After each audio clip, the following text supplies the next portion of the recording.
नमस्कार दोस्तों, आपका बहुत बहुत स्वागत है आपके अपने YouTube channel Rahul exam race पे। दोस्तों, आज के इस वीडियो के अंतर्गत मैं आप लोग के लिए साइंस के महत्वपूर्ण प्रश्नों को लेकर आया हूं, जो कि NCL exam point of view से काफ़ी इंपॉर्टेंट है। दोस्तों, मैं चाहूँगा आप लोग इन प्रश्नों को ध्यान से पढ़ें, ताकि आप लोग के एक भी प्रश्न एनसीएल की परीक्षा में ना छूट सके। दोस्तों, वीडियो शुरू करने से पहले अगर आप लोग इस चैनल पर नए हैं तो चैनल सब्सक्राइब जरूर कर लीजिएगा और साइड में दिख रहा है बेल आइकन को प्रेस करना बिल्कुल भी ना भूलें, ताकि आने वाली नई वीडियो नोटिफिकेशन आप तो सबसे पहले पहुँच सके। तो चलिए फ्रेंड्स, चलते हैं क्वेश्चन की ओर, देखते हैं आज के महत्वपूर्ण प्रश्न क्या है।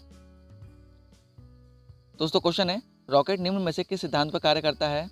तो बताए फ्रेंड्स, इंपॉर्टेंट क्वेश्चन है। जो रॉकेट होता है निम्न में से किस सिद्धांत पर कार्य करता है? तो यहाँ पर ऑप्शन नंबर 1 बिल्कुल सही होगा। जो रॉकेट होता है न्यूटन के तृतीय नियम के सिद्धांत पर कार्य करता है। इसके अंतर्गत क्या होता है दोस्तों, जो रॉकेट है तेज गति से गर्म वायु को पीछे की ओर फेंकता है और रॉकेट को आगे की दिशा में समान अनुपात में बल मिलता है। चलिए बढ़ते हैं अगले प्रश्न की ओर। तो प्रश्न है, यांत्रिक ऊर्जा की एसआई इकाई क्या है? तो बताए फ्रेंड्स, इंपॉर्टेंट क्वेश्चन है। यांत्रिक ऊर्जा की एसआई इकाई क्या है? तो यहाँ पर सही उत्तर क्या होगा आप लोग को? ऑप्शन नंबर 2 वाट। जो यांत्रिक ऊर्जा है दोस्तों, उसकी एसआई इकाई क्या है? वाट है। चलिए अगले प्रश्न की ओर बढ़ते हैं। तो प्रश्न दोस्तों, ध्वनि की तीव्रता को मापने वाला यंत्र निम्न में से कौन सा है? तो बताए फ्रेंड्स, दिए गए विकल्पों में से किस यंत्र के द्वारा ध्वनि की तीव्रता को मापा जाता है? तो यहाँ पर राइट आंसर क्या होगा दोस्तों? ऑप्शन नंबर 4 ऑडियोमीटर के द्वारा। ठीक है, और यहाँ पर एनीमोमीटर दे रखा है, इसके द्वारा वायु के वेग को मापा जाता है। चलिए बढ़ते हैं अगले प्रश्न की ओर। दोस्तों, question exam point of view से काफ़ी इंपॉर्टेंट है, इसलिए आप लोग इन प्रश्नों को ध्यान से पढ़िएगा। तो प्रश्न है, 20 हर्ट्ज से 20,000 हर्ट्ज की आवृत्ति वाली ध्वनि को कहते हैं? तो बताए फ्रेंड्स, क्या कहते हैं 20 हर्ट्ज से 20,000 हर्ट्ज की आवृत्ति वाली ध्वनि को? तो यहाँ पर सही उत्तर क्या होगा आप लोग को? ऑप्शन नंबर 1 श्रव्य ध्वनि कहते हैं। ठीक है, और 20,000 हर्ट्ज से अधिक आवृत्ति वाली ध्वनि को क्या कहते हैं दोस्तों? पराश्रव्य ध्वनि कहते हैं। तो चलिए बढ़ते हैं अगले प्रश्न की ओर।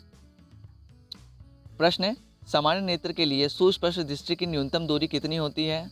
तो बताए फ्रेंड्स, दिए गए विकल्पों में से सही उत्तर क्या हो जाएगा? कितनी होती है न्यूनतम दूरी? तो ऑप्शन नंबर 4 बिल्कुल सही होगा, 25 सेंटीमीटर होती है। ठीक है दोस्तों, जो 25 सेंटीमीटर होती है, यह वह दूरी होती है जिस पर नेत्र की समंजन क्षमता अधिकतम होती है। चलिए बढ़ते हैं अगले प्रश्न की ओर, देखते हैं अगला प्रश्न क्या है। तो प्रश्न है, एक्स किरणें निम्न में से किस प्रकार की तरंगे हैं?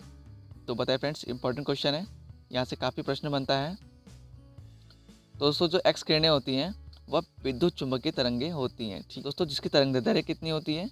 10 से 0.01 नैनोमीटर होती है। ठीक है, जो एक्स किरणें होती हैं दोस्तों, यह प्रकाश की चाल से गमन करती हैं और निर्वात में प्रकाश की चाल कितनी होती है दोस्तों? 3 × 10⁸ मीटर पर सेकेंड होती है। ठीक है, और एक्स किरणों का आविष्कार किसने किया था?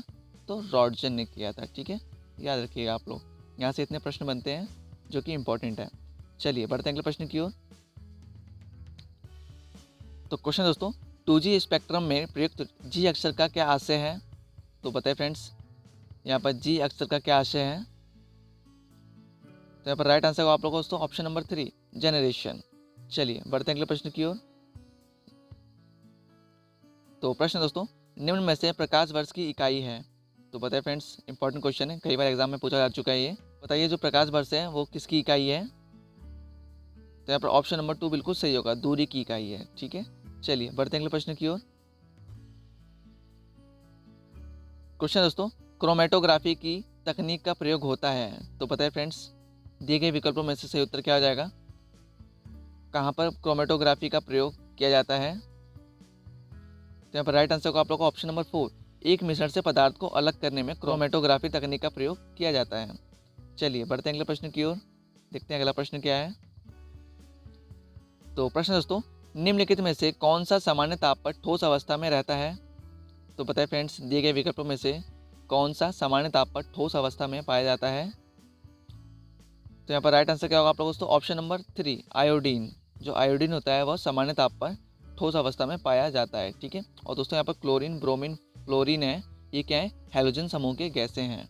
चलिए बढ़ते हैं अगले प्रश्न की ओर। दोस्तों, अगर वीडियो पसंद आए तो वीडियो को लाइक जरूर कर दीजिएगा। अगर चैनल पर नए हैं तो चैनल सब्सक्राइब करना बिल्कुल भी ना भूलें, और वीडियो ज़्यादा से ज़्यादा शेयर करें, ताकि और भी स्टूडेंट तक ये वीडियो पहुँच सके और उनकी भी तैयारी हो सके। तो प्रश्न है, निम्न में से हाइड्रोजन बम का आविष्कार किसने किया था? दोस्तों, मोस्ट इंपॉर्टेंट क्वेश्चन है, ध्यान रखिएगा आप लोग। तो बताइए, किसने किया था हाइड्रोजन बम का आविष्कार? तो यहाँ पर राइट आंसर को आप लोगों को दोस्तों ऑप्शन नंबर 3 एडवर्ड टेलर ने किया था। ठीक है, और दोस्तों मिसाइल का आविष्कार किसने किया था? वर्नर वॉन ब्राउन ने किया था। चलिए बढ़ते हैं अगले प्रश्न की ओर। तो क्वेश्चन दोस्तों, कोयले की खानों में प्राय विस्फोट करने वाली गैस निम्न में से कौन सी है? तो बताइए फ्रेंड्स, इंपॉर्टेंट क्वेश्चन है। यहाँ पर सही उत्तर क्या हो जाएगा? दोस्तों यहाँ पर राइट आंसर होगा आप लोग का ऑप्शन नंबर 4, मीथेन। जो मीथेन होता है दोस्तों, ये कोयले की खान में प्राय विस्फोट करने वाली गैस के रूप में प्रयोग किया जाता है दोस्तों। चलिए बढ़ते हैं अगले प्रश्न की ओर। प्रश्न है, निम्नलिखित में से कौन केवल कार्बन से बना हुआ है? तो बताइए फ्रेंड्स, दिए गए विकल्पों में से कौन सा विकल्प सही है जो केवल कार्बन से बना हुआ है? तो यहाँ पर सही उत्तर क्या होगा आप लोग को? Option number 3, graphene. जो ग्रेफीन है ये केवल कार्बन से बना हुआ है। जो ग्रेफीन है दोस्तों, ये क्या है? ये कार्बन का एक द्विआयामी अपर रूप है। ठीक है, ध्यान रखिएगा। चलिए बढ़ते हैं अगले प्रश्न की ओर। प्रश्न दोस्तों, निम्न में से श्यानता की इकाई क्या है? तो बताइए फ्रेंड्स, इंपॉर्टेंट क्वेश्चन है। दिए गए विकल्पों में से श्यानता की इकाई क्या हो जाएगी?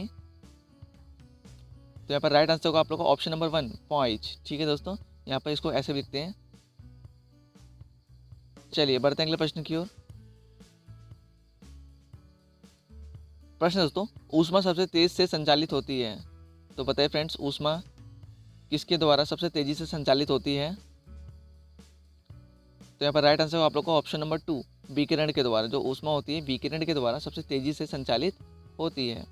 चलिए बढ़ते हैं अगले प्रश्न की ओर। दोस्तों, अगर आप लोगों ने इससे पहले हमारे साइंस की वीडियो नहीं देखी है तो वीडियो को जरूर देखें। वीडियो का लिंक मैं डिस्क्रिप्शन बॉक्स में दे दूंगा, जहाँ से आप लोग जाकर वीडियो को देख सकते हैं। और दोस्तों, चैनल पर लगातार मॉडल पेपर की वीडियो अपलोड होती जा रही है, तो वीडियो को देखना आप लोग बिल्कुल भी ना भूलिएगा। तो प्रश्न दोस्तों, निम्नलिखित में से किस एक को स्ट्रेंजर गैस भी कहते हैं? तो बताइए फ्रेंड्स, दिए गए विकल्पों में से किसे स्ट्रेंजर गैस के नाम से भी जाना जाता है? तो यहाँ पर राइट आंसर क्या होगा आप लोग? तो यहाँ पर सही उत्तर क्या होगा आप लोग का? Option number 3, xenon. जिनॉन को स्ट्रेंजर गैस के नाम से भी जाना जाता है। ठीक है, चलिए बढ़ते हैं अगले प्रश्न की ओर। देखते हैं अगला प्रश्न क्या है। तो प्रश्न दोस्तों, भारी मशीनों के उपयोग के लिए प्रयुक्त होने वाला स्नेह कौन सा है? तो बताइए फ्रेंड्स, इंपॉर्टेंट क्वेश्चन है। भारी मशीनों में स्नेह के रूप में किसे प्रयोग किया जाता है? तो ऑप्शन नंबर 3 बिल्कुल सही होगा, ग्रेफाइट का प्रयोग किया जाता है। ठीक है, जो ग्रेफाइट है ये क्या है? कार्बन का एक अपर रूप है। चलिए अगले प्रश्न की ओर बढ़ते हैं। दोस्तों, question exam point of view से काफ़ी इंपॉर्टेंट है, इसलिए आप लोग इन प्रश्नों को ध्यान से पढ़िएगा। तो प्रश्न है, प्रथम विश्व पर्यावरण दिवस किस वर्ष बनाया गया था? तो बताइए फ्रेंड्स, दिए गए विकल्पों में से सही उत्तर क्या हो जाएगा?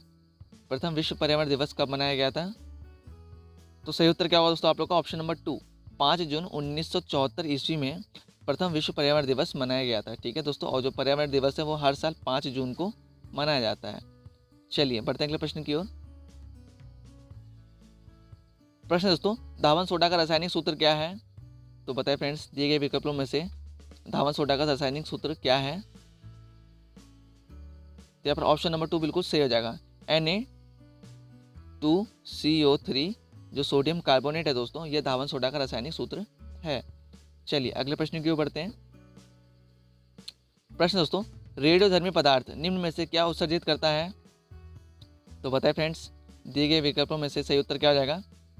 जो रेडियोधर्मी पदार्थ होते हैं वो क्या उत्सर्जित करते हैं? तो यहाँ पर ऑप्शन नंबर 4 बिल्कुल सही होगा, उपयुक्त सभी। जो रेडियोधर्मी पदार्थ होते हैं दोस्तों, अल्फा किरण, बीटा किरण और गामा किरणें भी उत्सर्जित करते हैं। चलिए अगले प्रश्न की ओर बढ़ते हैं। देखते हैं अगला प्रश्न क्या है। तो प्रश्न है, निम्न में से भारी जल का रासायनिक फॉर्मूला क्या है?